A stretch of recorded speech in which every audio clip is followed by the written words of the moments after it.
Cambuur wil in het komende seizoen met goed voetbal het thuispubliek vermaaien. En in de laatste oefenwedstrijd in Emmen slagen dat in de beginfase meer als redelijk.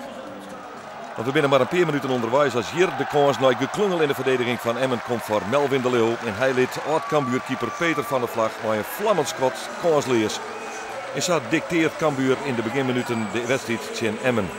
Mooi schot van de Leeuw, 1-0 al in de beginfase. En zo nou en dan liet de altijd echt prima voetbal zien. Mooie onvalsopzet hier via Oebele Schokker.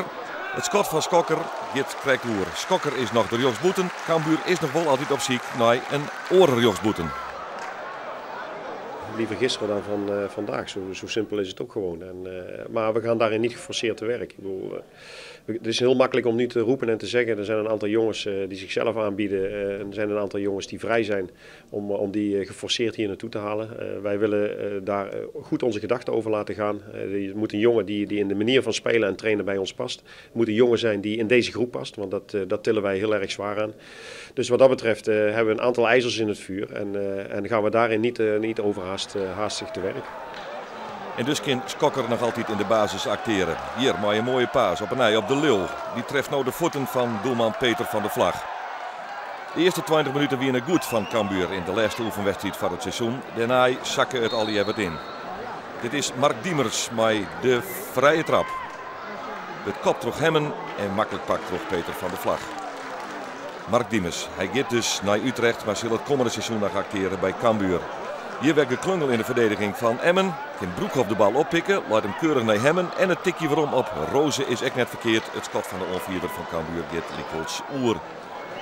En dan Emmen, dat starig gewoon wat beter in de wedstrijd kwam. Hier maar de paas van Almeida op de voortsprintende Almubaraki. Die liet 3 verdedigers van Cambuur steen. Ja, en scoort dan toch vrij eenvoudig. En in de 24e minuut komen de Emmenaren langs Cambuur. Het is dan 1-1. Keeper Dennis Telgenkamp, hij wordt de eerste keeper bij Cambuur. Hij had de concurrentiestrijd met Leonard Nienhuis woen. Kan hier echt niks meer om verloren.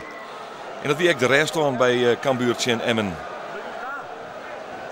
In de tweede helft hebben we nog maar een krek los als hier Michiel Hemmen de bal oppikt. Het allereerst zelfs docht. Sint-Tjinstand er nog een keer uitkapt en keeper Peter van der Vlag voor de tweede keer kansleerslid.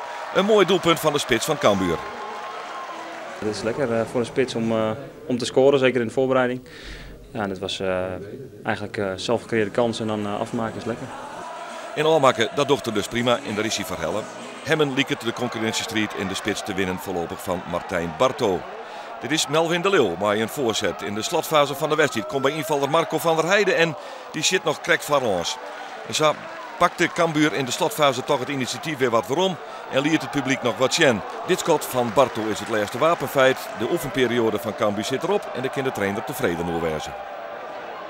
Ik denk als je terugkijkt naar de afgelopen 6 weken, denk ik dat we heel tevreden kunnen zijn. Dat we goed hebben kunnen werken. Met een enthousiaste, gretige groep.